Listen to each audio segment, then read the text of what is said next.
What's up, everybody? Fourth and Dynasty. We're back here on the Fantasy Pros YouTube channel. I brain farted there, but it's okay. It's the excitement. It's about to explode out of me here. It's the award show. It's the Dynasty Awards show. We've got fantasy football awards all over the place. Everybody's doing, but who's doing Dynasty ones? We are. It's me. It's Brian, and of course, I've got my partner in crime over here. It's Cody. How are we doing tonight? I'm doing good. You know, we have a warm spell coming up here in South Dakota. It's finally 19 degrees after the cold spell of waking up, going to work at -8 this morning. Wow. Hard pass. Hard pass. I'm sitting here crying at my 34 degrees outside. Yeah, I'd love that. I'd be in shorts right now. Oh, well, I am doing that, so that's for sure. Good Lord. Yeah, folks, I hope you're inside, staying warm, getting a little football content here as we're trying to navigate through this frigid time. But it's football. It's playoff time. We're crushing it with the wild card weekend, but we have to talk about some Dynasty Awards here. And, I mean, you ready to get it started? Let's get it started. I'm excited. Let's get it started, folks. Alrighty, this first award, we've got to bring it out here. It's the Building Block Award. Yes, that player that you're looking at your team and you're like, that's what I'm building. Whether it's a championship you're coming off of or a, it was a rebuild. It was a complete, it was kind of a shit show. It dropped the ball. It went all over the place. But this is the guy you're going to look to. And Cody, go ahead and give the folks, what is yours? So I had the same guy you did at first, and then I had to pivot, but I'm not too sad about the pivot because my guy is Malik Neighbors, and man, just like the Giants, I'm just happy to have this guy if I have him on my teams because he's got the explosiveness, he's got everything you want in a wide receiver one. He can make the short, intermediate, and long routes and or the deep routes, and how many times did we see him just make a 0-yard catch and go 40 to 70 yards? Like, that's what I want. That's all I want. And he's got it. And other than the weird concussions and stuff like that this year, he seemed pretty healthy, so hopefully he can still bulk up a little bit, but I'm building my team around Malik Neighbors.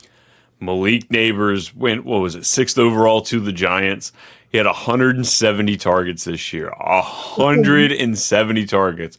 Pulled in 109 of them, 1,204 yards, 7 touchdowns. This was an outstanding year, and he did it with garbage quarterback. So it's almost like you're going into next year knowing, like, this is kind of the floor. It can't get too much worse than this. It could, folks. But I'd be willing to bet that, he's almost one of those guys you can smack that QB proof on. For sure. Who's your guy? Mine, it's actually another guy coming from the same class. Drafted a little bit later, went to the Jaguars. Good for them. It's about time they drafted a good wide receiver. The amount of bad ones I've seen that go that way. But Brian Thomas Jr., funny enough, shared the field with Malik Neighbors last year for LSU. This was the big touchdown guy. Could he replicate it in the pros? Is he just a red zone threat? No, that's wrong. That is wrong, folks. 133 targets later, he caught 87 of them for 1,282 yards and 10 touchdowns. Another one of those guys I want to put that boom stamp of QB proof. Not only did he get Trevor Lawrence when Trevor Lawrence was playing, he also got Mac Jones out there, and he still was dominating. Absolutely, crushed it. Since the bye week in week 12, double-digit targets every single week. This guy was just... he helped win your season, QB 13, 23. I'm sorry, wide receiver 13, 23, 4, 3, 13 to end the season. Yeah, he was money. And also, I know this is the award season and stuff, but this also just goes to show that Brian Kelly sucks. And if I'm an LSU fan, which I am, I would hate that Brian Kelly's coming back. So, yay. Bet you're wishing Brian Thomas Jr. to come back too, because dang, yes, what a wide receiver room those two made up of. And wild too that Malik Neighbors, he might have been the first wide receiver in a couple of drafts, but usually he was the second one gone, and that left Brian Thomas Jr. He was going at the 4th, 5th wide receiver, maybe even the 6th in some drafts. Yeah, and it was all because of attitude, and you never heard that in a tumultuous usual front office of Jacksonville, you never heard one thing about Brian Thomas Jr., and that is huge because there was other people in this class that you couldn't stop hearing about bad things on, and we'll get to Yeah. him later. So, Right, the diva stamp gets passed around these wide receivers too easily, and it's nice to know that he just went in there and took care of business. yeah, to wrap a bow on it, I would say I remember last year I said I don't know if Neighbors was ready because I thought Brian Thomas Jr. was better. Boy, was I wrong. I don't think I was like necessarily wrong. I just kind of underestimated what Neighbors could do because I didn't see it at LSU, but they're both wide receiver ones, and I'm excited if I have either one. If you have both, you're sitting real good. So. Oh yeah, I mean anybody who picked up wide receivers multiple out of this class, you're sitting pretty good. Let's talk about some breakout stars here. We're looking for, yes, obviously we had rookie breakouts, but we're talking some second plus year players, some players that absolutely came out of their shell, the ones that proved, yes, I am who you drafted, or maybe I am who you picked up later on in a draft, as Cody may be unveiling here. But let me go ahead and start off with my guy here. Mine was, well, in redraft, he was hitting waiver wires because he was frustrating. He was pull your hair out. What are we doing for 8 weeks? Now, he popped off in week 2, giving us a wide receiver 12 performance, 117 yards, 12 catches. That's great. But following that, you got wide receiver 60, 40, 30, 41, 60, 42 performances. JSN, what are you doing to me? Oh, there it goes. We got wide receiver 1, 12, 11, 34. The guy absolutely blew up. Finished the year as the wide receiver 10. He had 100 catches, 1,130 yards, and 6 touchdowns. JSN is now the Seahawks' new number 1 wide receiver. Yeah, and Lockett fell off the face of the earth, it seemed like a little bit. I mean, and we kind of saw that one coming. The more surprising thing is how much he took over for DK. Like DK Mm-hmm. Metcalf, if I have DK Metcalf, I'm trying to sell him for what I can because I know JSN's only going to take more of a leap. Yeah, it didn't finish in the top. Finished in the top 30 twice following week 7 after the injury. So it was really rough for DK Metcalf. Well, and that's just always disappointing too because it's weird with his body size and stuff, and he's always injured. So it's also a damper in what you want out of a dynasty player. So 100%. with that, because of injury, my guy kind of broke out a little bit, or he got the chance to finally break out, and I'm very excited because I've loved this guy since I was watching running back tape last year. Yeah, you should probably know him as Chase Brown. I don't have the numbers on me, Brian, but I know he was on a lot of championship teams or semifinal teams because I was taking him in redraft in round 15, while Zach Moss was probably going in round 10 and round 9. I picked him up off waivers in And some people picked him off redraft. waivers, and the people that are finally holding out on this guy, he got a shot, and now you have your maybe third, maybe you found your second option at running back to pair up with maybe Jonathan Taylor or Kenneth Walker or anything like that. You finally found another running back that you can hold on to, and Cincinnati is just a place where if they find something like that, they kind of just hold on to him. So I think he's almost running back proof for next year. I really do. I think so too. Zach Moss was on a 2-year deal. I imagine he'd probably get cut after this deal. So they're going to grab something else, add some depth to this room. But I mean, Chase Brown, his percentage of snaps were over 80% following week 9. It was unreal, his usage, just top to Yeah. bottom as far as he was getting carries of like 27, 25, 22 in a game, plus That's not even his work talking in the about his receiving. receptions. Yeah, his Yeah. receptions. So, I mean, the hard part is I don't want to go buy him.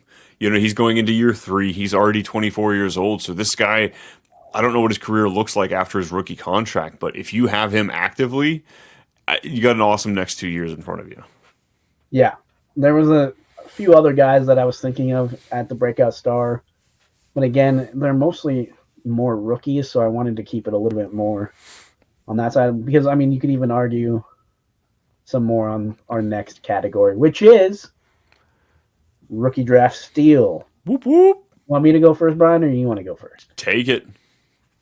So I ended up going with Bo Nix. And the reason I did that is because I like Bo Nix. I really did, but I didn't expect what I saw out of him this year.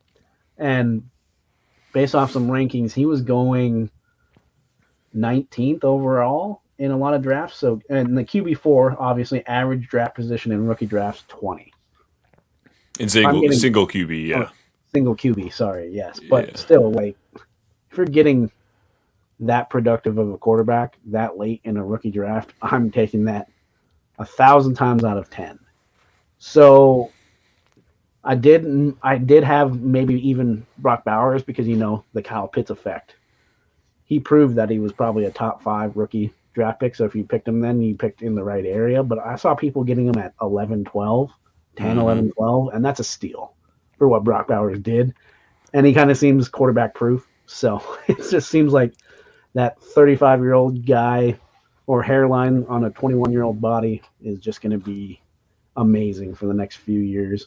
But yeah, Bo Nix is my rookie draft steal this year. What about yours? I think it's a pretty obvious one out there.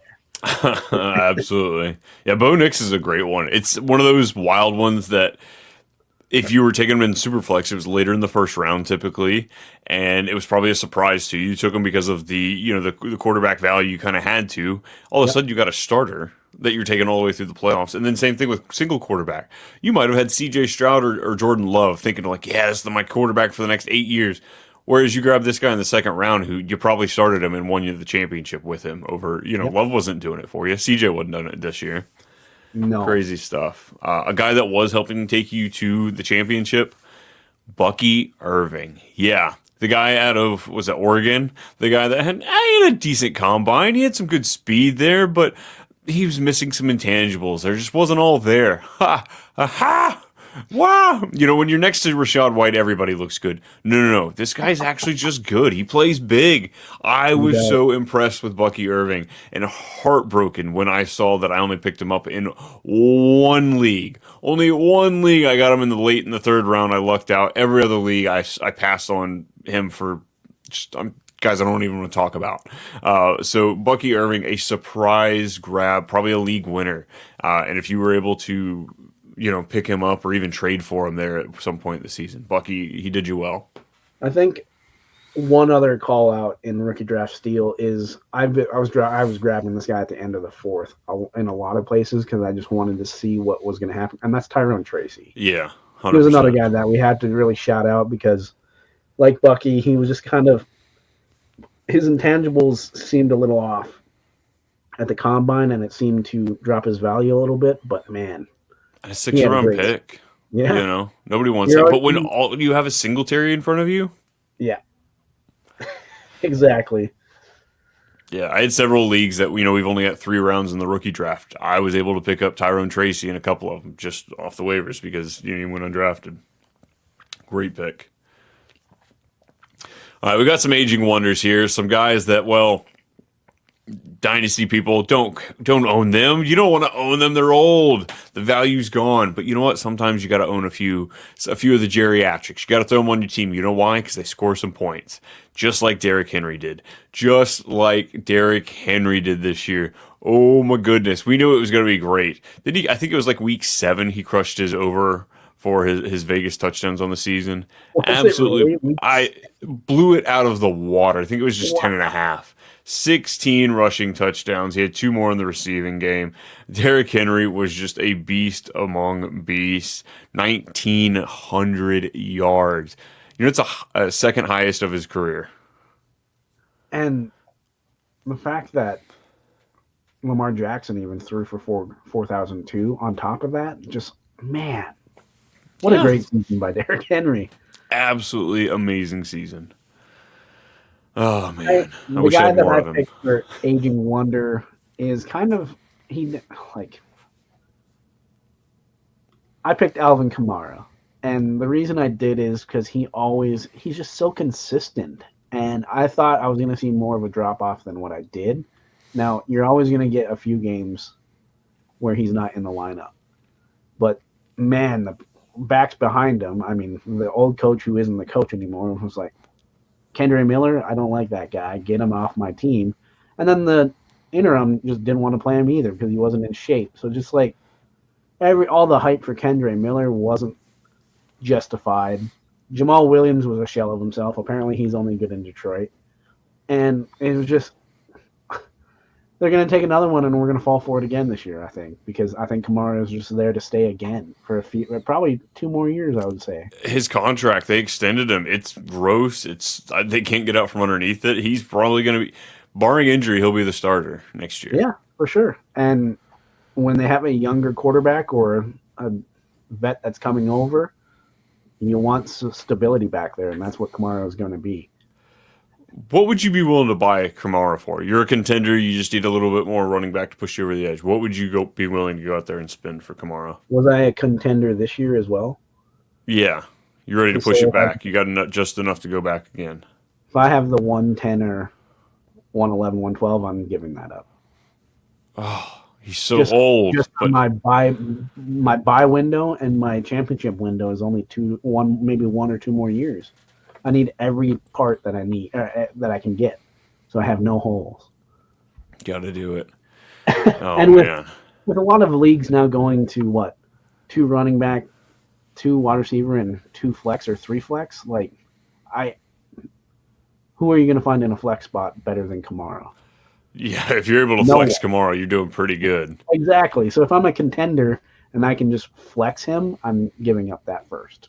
I'm right there with you. Alrighty, bust of the year. This one's pretty easy. Never have I owned Christian McCaffrey in Dynasty. Never have I traded for him. I've always just look, I missed the boat. I am not going to buy him. I finally bought him this year. Finally paid a first-round pick for him. Who'd you buy him from, Brian? Oh, shut up, Cody.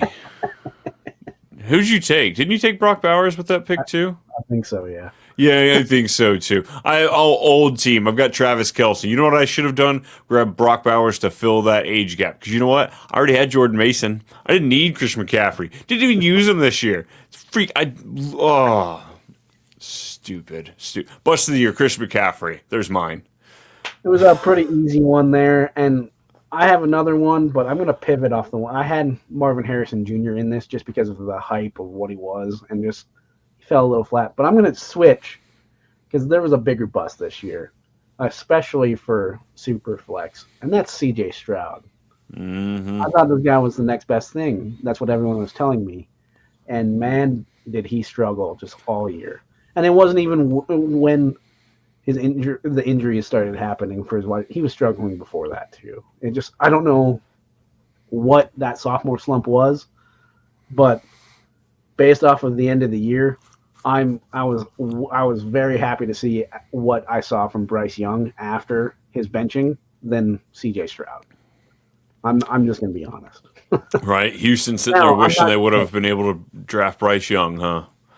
But, yeah, I'm not saying swap them or anything, but yeah, the Bryce Young owners feel a lot better about their Bryce Young shares right now than, well, maybe I should be looking at Shedeur Sanders or Cam Ward to pair with C.J. Stroud. So if this happens again, now the Bryce Young guys are like, no, I'm good. I got Bryce Young and I got Aaron Rodgers and I'm good. Or it's wild. It's one of those. You wish last offseason you would have sold C.J. Stroud on the immense hype. You know, he was going as a top 3, top 5 quarterback in Dynasty. We all knew, it's crazy. We said it on this podcast, that's for sure. And then Bryce Young, you could have bought him for pennies on the dollar, and look where it's at now. You know, we're going into this offseason. One guy's his value's gone up, and the other one's gone down. Now, again, both guys only had one direction to go. C.J. Stroud was never going to go really any higher, and Bryce Young really couldn't go any lower. But you're right. They jumped up more than your average player, more than Zach Wilson. His value is going to go up this offseason because he's probably going to get a shot to at least compete. But I don't think it's going to be jumping up anything wild. Yeah, and I mean, people were calling Carolina to cut Bryce Young, and then he goes out and totals 5 touchdowns that last week.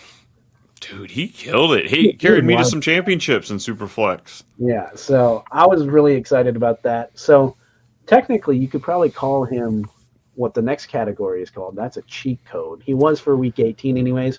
Who was your year's cheat code, Brian? Look, we've already brought him up here a little bit. I've got to put him in this spot. when you talk about cheat codes, I talk about players that are in the anomaly. What is it? 26, 25 is like that dead zone for running backs. Like after that, you want to start selling them, get rid of them. They're on that second contract. This dude's on like his fourth extension, I think, at this point. Alvin freaking Kamara, he is my cheat code. You're going in this year with a 28, 29-year-old running back. You got him for cheap. Maybe even, a couple seconds. Probably a late first, but you got him somewhere there. His PPR finish in his career, 9-11, 16, 8, 1, 9, 4, 3. Did you hear that? His blemish on his career was a 16 overall running back finish. This dude's a cheat code. If you've had him, this is the biggest mistake probably you could have made in Dynasty, is ever trading away Alvin Kamara. I don't think you could have reaped the amount of value that he's had on your team. Well, I don't know where my cheat code ended up last year, but he's a cheat code now because he got his extension, which everyone was surprised by. The rookie that they took got injured again. Rest in peace. I think that's not good for him. This is Chuba Hubbard. What a year, and out of nowhere. He probably could have been breakout star of the year as well, but it's just now he's got the 3-year contract extension. He's going to be the running back for Bryce Young. They've obviously give him carries. He had a lot of 15 carry games, and he was active in blocking and in the passing game as well. It's just, I'm trying to find those diamonds in the rough or those cheat codes for like my running back 2 or the flex positions. And a lot of people had Chuba Hubbard on their bench to start the year and playing someone else. Then by week 3 or 4, you're like, I kind of probably have to start this guy because he was always putting up consistent numbers. Yeah, 100%. That was this guy. Over 50% of his games this year, he was an RB1. I'll take that all day of the week. Absolutely. Nearly 1,200 yards, 10 touchdowns, another 171 on the ground or through the air. Caught 43 balls. That's great. It's absolutely great. And this offense with the head coach they have, he loves tossing to the running back. So I imagine we're going to see that continue this year. Like you said, Jonathan Brooks, we might not see a true career. It might just be a job for him for a little bit. But Chuba's going to have this team all to himself next year. Yeah, it's going to be wild. Unfortunately, we do have a heartbreaking award, and that's the injury heartbreaker award. Oh, boy. We have 2 very similar but also very different people on our lists. I'll go first, I guess, because you've been going first the last few. In regards to, I'll take the young guy first, and that's Tank Dell. I've finally coming back, finally getting into the way of things for the season and stuff like that, and then he has that gruesome injury again. I don't know what his 2025 or 2026 even entails with how much damage that guy has. But this is also the second time in 2 years, so in Dynasty, I am not happy if I have Tank Dell shares because it's just now he's just on my R slot. I can't sell him this year. It's going to be pennies. And if I wait till next year, it's even worse because I don't think he plays next year.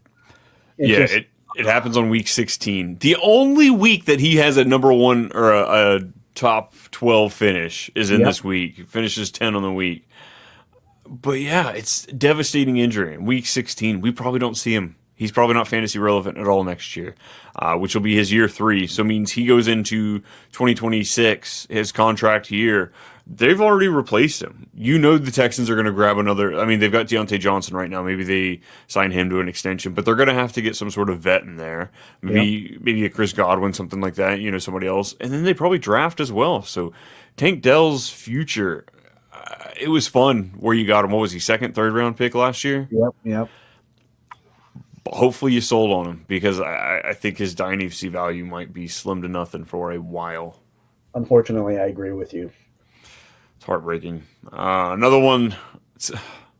This one's so bad because unlike Tank Dell really didn't kill your season because he wasn't doing anything all year anyway. But you're right. My guy, he was crushing it, and tell you what, he'd still be crushing it Jalen McMillan showed me that this guy would still be crushing it had he be out there. This guy starts out as wide receiver 11, 8, 21, 35. Wide receiver 1 finish in week 6. 11 catches, 125 yards, and 2 touchdowns. Chris Godwin, my guy, started off with 5 touchdowns in the first 7 weeks. He had 576 yards. He was on a tear with his 50 catches in those 7 games. But what was it? Broken ankle? Yep. Season's done. He's also a free agent. Rookie Jalen McMillan stepped up in the final 4 or 5 games. So I thought going into their bye week, Tampa was like, oh, they're definitely going to bring back Godwin. It would be great for both sides, cheaper deal. I don't think they need to. I don't think they need to either. But let's just go back to last summer real quick because I want to toot my own horn. Who was like the only analyst that had Jalen McMillan in their top 10? Well, I think it was this guy right here. It was just I talking about the wide receiver 50 this year. Is that who you're talking about? Yeah, wide receiver 50. That's fine. I don't need the stats. I saw those stats at the end of the year. That's all I needed to see. Now it was just like you said though. He came on at the end, and they're not going to pay Godwin again after another injury where they have the new young shiny car. Why would you replace another transmission in your beat up old Ford when you have the brand new one right after it? Yeah, you got the EV car sitting there, scoring 7 touchdowns in the final 5 games, finishing as wide receiver 8, 18, 19, 12, and 11. Woo! I'm excited for McMillan next year. Me too. Very excited. Another late round snag, for most teams. For sure. Yeah. Alrighty, now it's time. It's time for the worst rookie pick. We got to pull it out of here, and I don't know why we're getting excited with music here. It's the worst rookie pick. We don't want to bump this up too much, but we talked about some great wide receivers in this rookie class. We talked about Brian Thomas Jr. coming in there a little late. Lad McConkey definitely did awesome for different teams, but you got both those players after this wide receiver. No, I'm calling him a bust. It's purely because you had so much talent behind him. Isn't he a full-on bust? No, he looked pretty good at the end of the season. He might turn into something, but he's got to sit alongside another wide receiver that we know is good in Rashee Rice. So Xavier Worthy is going to be my bust.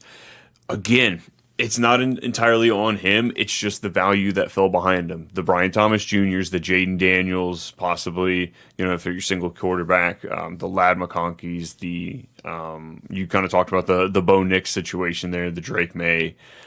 It's just upsetting because if you were taking him as a contender, he didn't help you contend. Not like those other pieces would have. No. He didn't, and you're so analytical. Remember, I had a feeling it was going to be Worthy the whole time when we saw this come out. I just had a feeling it was going to be Worthy. But like you said, like where he was being taken, I get it. And we should have all realized that he was probably just going to be had a ceiling of MVS and a floor of something worse than that, more than what BTJ could do and stuff. But I mean, again, like those issues in college where. I don't know.